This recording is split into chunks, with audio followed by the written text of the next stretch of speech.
en la solución de los problemas. Venezuela was a country with tremendous potential and is still a country with tremendous potential.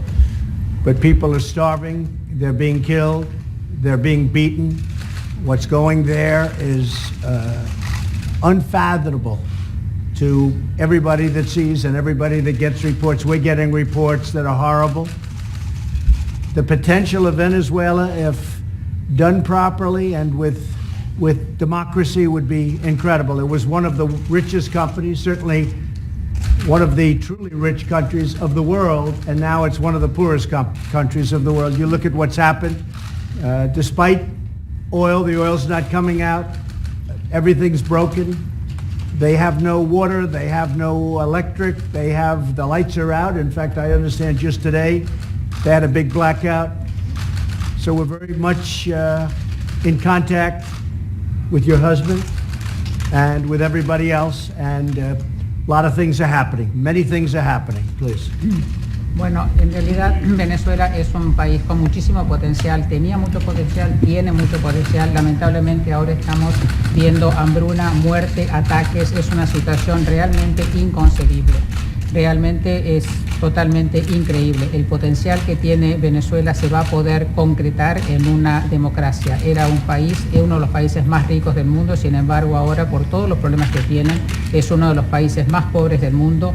No tienen agua, no tienen luz. Sabemos que hubo un apagón recientemente que afectó a todo el país y en realidad por esto estamos en contacto constantemente con su marido. So just in concluding, I want to say again, to have you and your friends and representatives with us has been incredible. I know that you've also suffered tremendously, and I'd like you maybe to say a few words, but please, First Lady, I'd love to have you say a few words to the media. Quisiera entonces aquí darle la bienvenida nuevamente a usted, a sus amigos y a todos los representantes que usted ha traído. Sé que están atravesando por situaciones increíbles, usted está atravesando por una situación realmente dolorosa, usted sufre mucho. Me gustaría que también compartiera con nosotros su sentido, pero ante todo le doy la palabra a la primera dama. Muchas gracias.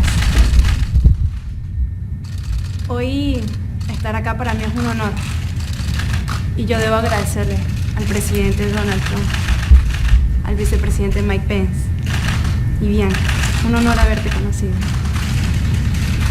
Señor Bolton, para mí es un honor saber que contamos con usted.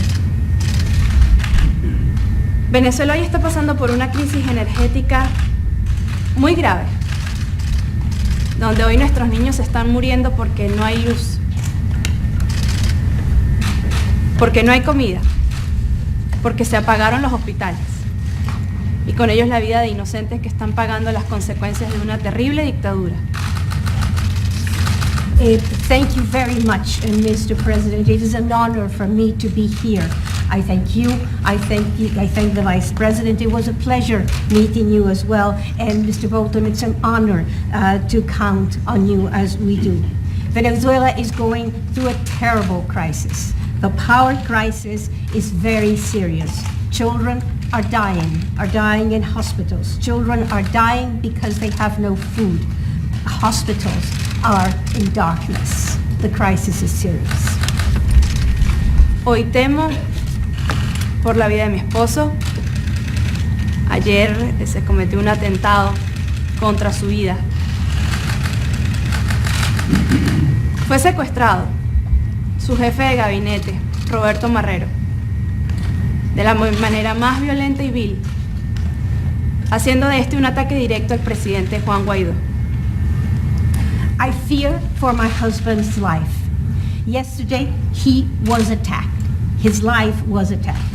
Also, his chief of staff, Roberto Marrero, was kidnapped in a very violent and vile manner. Roberto no solo es el jefe del despacho del presidente, además es nuestro amigo personal. Not only is he his chief of staff, he is our personal friend. Además, fue detenido el primo de la mamá del presidente, involucrándoles en actos de terrorismo.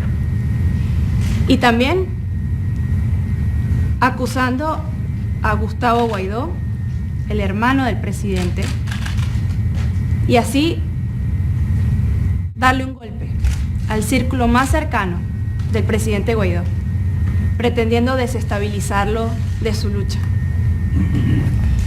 Yesterday also they detained his mother's cousin. He was accused of terrorism. And Gustavo Guaidó, his brother, was also accused. So they are hitting everything that is closest to him, trying in that way to destabilize them. Lo que no sabían es que esto solo nos da impulso para salir adelante, para no descansar, porque nuestro objetivo es salvar vidas, es recuperar la libertad, y es que no vamos a permitir que nuestros niños, nuestros adultos mayores, sean los que sigan sufriendo las consecuencias de una terrible dictadura. Hoy el tema de Venezuela es un caso de humanidad. But what they don't know is that when they do that, what they're doing is pushing us forward. We will not rest. We are here to save lives and to give back freedom. We want to save our children, we want to save our elderly who are the ones who are suffering. And this is what Venezuela is going through. Sabemos que no estamos solos. Sabemos que contamos con los Estados Unidos, con la comunidad internacional que respalda la lucha democrática, con el mundo entero que nos ve, que nos escucha. Y yo sé que de esta terrible dictadura vamos a salir muy pronto, porque Venezuela decidió que es el año de la paz, del reencuentro y del abrazo en familia. Venezuela is not alone. The U.S. is with Venezuela. The international community is with Venezuela. The world is with Venezuela. The world sees and the world hears the terrible consequences of this dictatorship. But Venezuela decided that this is the year of peace, and we are going to be able to go forward. Y queremos alertar al mundo de los posibles continuos atentados en contra del presidente Juan Guaidó, de la ola de represión y de detenciones que ha tomado niveles agresivos contra el entorno del presidente. Atacar a su entorno es atacarlo a él, pero nada lo va a detener. We also want to warn the world that what we are seeing is a wave of attacks against the president. There's repressions, there's prison, and what they want is to attack him. Hoy luchamos contra la vida y la muerte, y nosotros sabemos que la vida es la que va a triunfar. We're fighting for life and death, and we know that what will triumph in the end is life. Y sabemos que ustedes van a ser parte de ese proceso. I know that you will be part of this process. Muchas gracias. Thank you. Thank you very much. It's very well said, beautifully said. Appreciate it. Could you tell us about your husband? Something happened that's very terrible. He was at home last week, and at 2 a.m. the political forces of Nicolás Maduro entered in a brutal raid in our home.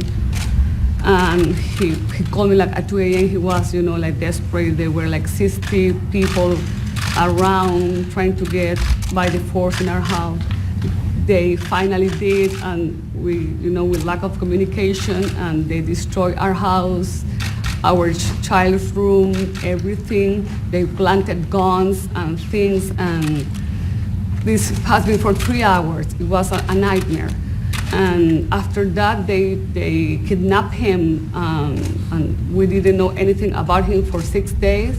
They've been trying to delay the process because we have no light at all, so the electricity is not working, so we doesn't know anything. And he was the second on board and a personal friend of Juan Guaidó. So this is a personal attack to his team, because they work together, they take decisions together, they were working together in the National Assembly. So as a family, we are afraid for his life. We haven't have any communication. We have a 7-year-old kid who doesn't know anything. And I just explained we can't go back. And I want to ask you, help, because we are fighting, but we can't do it So ourselves. they took him, and he's in prison now? Yeah. Do you know where he is? Yeah, well, we know the place, but we haven't spoke to him or seen him. No communication No whatsoever? communication at all. Okay. We are with Venezuela, we are with your husband, did you know? And you're with the people that he represents, which is a big majority of the country. What's happening there should not happen and be allowed to happen anywhere. So we're with you 100%, okay? Please give my regards. It'll all work out. It's all gonna work out. It always does. We're gonna get it to work out. Thank you very much. It'll be fine. Steve? Mr. President, what sort of complications does the Russian involvement now pose? Russia has to get out. All right, what's your next question? Mr. President, are you thinking of increasing pressure on Venezuela, and how would you do that? Say it. Are you thinking of increasing pressure on Venezuela, and how would you do that? Well, they've got a lot of pressure right now. They have no money, they have no oil, they have no nothing. They got plenty of pressure right now, so we'll see. They have no electricity, and other than military, you can't get any more pressure than they have. Unfortunately, a lot of people are starving. They don't take the aid. Maduro won't take aid. We've sent hundreds of millions of dollars worth of aid to the border. He won't take the aid. He'd rather have his people starve than take the aid. I don't think that's good, even from a political standpoint. Even from a dictator standpoint, I don't think that's good. But there's a lot of pressure on them right now. We'll see. All options are open. Just so you understand, all options are open. Go ahead. All options are open, yeah. Would you tell them it's better to let go now before things get much worse? I'm not going to tell them anything. They'll make their own decision. Mr. President, have you, you just said Russia needs to get out. Have you in any way communicated that through Mr. Bolton or through your representative at the United Nations? They know very well. They know very well. Go ahead. Next question. Is your staff opposed to you and your views on healthcare? Do you think... No, look, we're not talking about health care right now, but I will. The Republican Party is the... and you will see this very soon, because Obamacare is a disaster. It's too expensive by far. People can't afford it. And the deductible is horrible. So the premiums cost too much. The deductible is horrible. The only difference between now and the other administration is that we're administering Obamacare very well. So we've made it better, but it's still horrible, no good. It's something that we can't live with in this country because it's far too expensive for the people.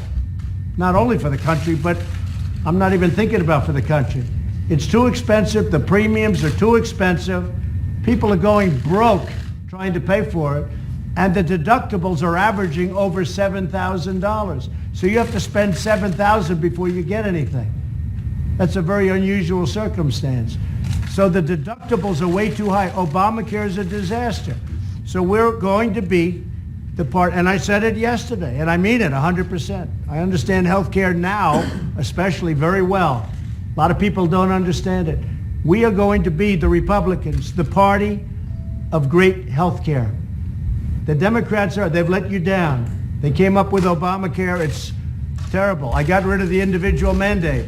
That was the worst part of Obamacare because people were forced to pay a lot of money to get health care that they didn't want, okay? Now they don't have to pay that money.